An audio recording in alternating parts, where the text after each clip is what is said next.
देखिए भाई लिखा हुआ परावर्ती धारा और शॉर्ट में इसको बोला जाता है एसी।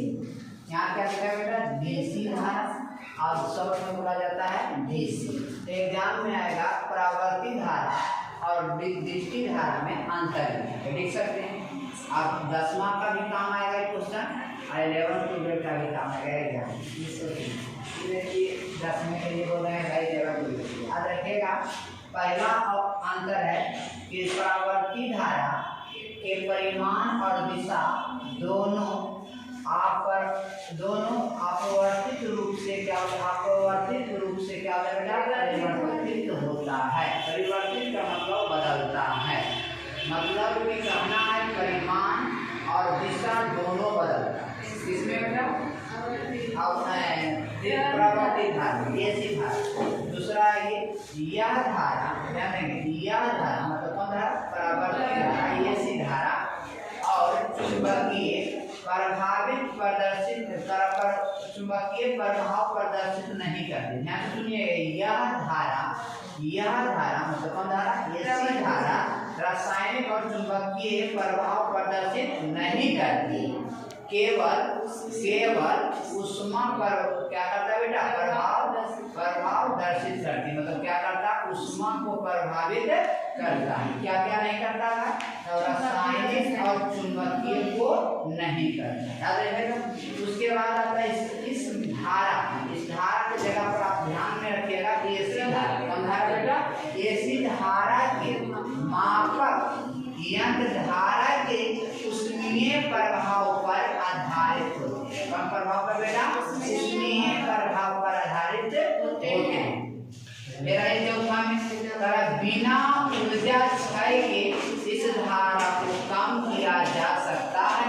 इसके लिए क्या लगाना है, चोक कुंडली लगाना है। क्या लगाना है, चोक कुंडली का उपयोग किया जाता है। कौन कुंडली का, चोक कुंडली। बिना क्षय का कहना है, बिना क्षय का एसी धारा को कम किया जा सकता है, लेकिन इसके लिए एक यंत्र आता है जिसका नाम है चोक कुंडली का उपयोग किया जाता है। ध्यान दीजिए, याद रखिएगा, ध्यान से समझिएगा। मिटा देते हैं।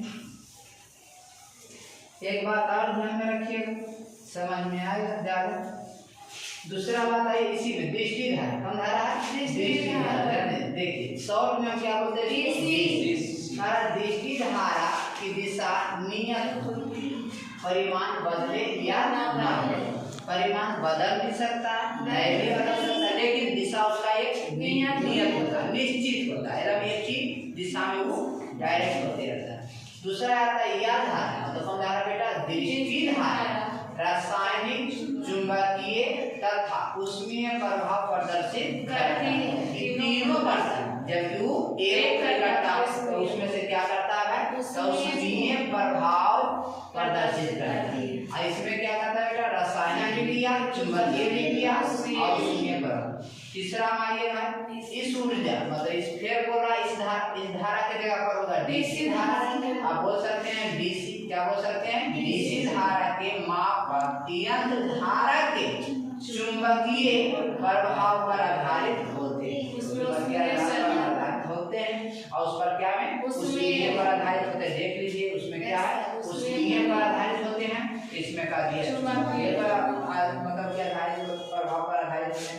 अब चौथा में उसमें दिया था कि बिना ऊर्जा क्षय के इस धारा को कम किया जा सकता है, लेकिन वो एक में लगा दिया हाँ चोक कुंडली का उपयोग किया जाएगा। लेकिन इसमें आइए कि बिना ऊर्जा क्षय के इस धारा को कम नहीं किया जा सकता। फिर हम हर हाल में ऊर्जा क्षय होगा तब होगा, क्षय मतलब नष्ट, समय बर्बाद होगा।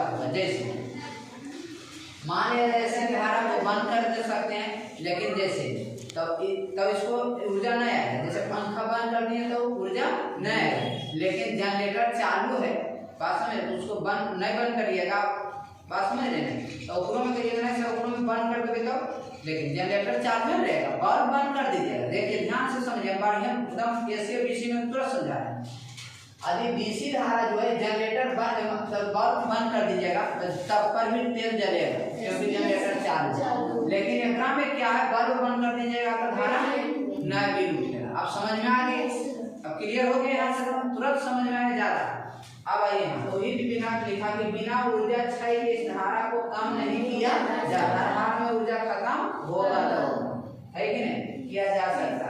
दूसरी धारा के मान को कम करने के लिए प्रतिरोध का उपयोग करते हैं। क्या करना है? प्रतिरोध का उपयोग करना है ना, और जिसमें ऊर्जा का उष्मा के रूप में क्षय होगा।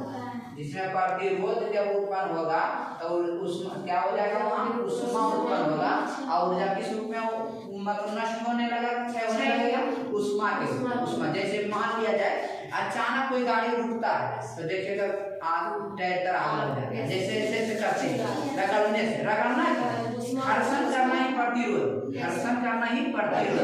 जब रगड़िएगा तो आपको उष्मा क्या होगा, उष्मा इस रूप में आपको क्या ऊर्जा नष्ट होता है। अब यहाँ से पता चल गया, यहाँ पर कोई डाउट नहीं, बंद कर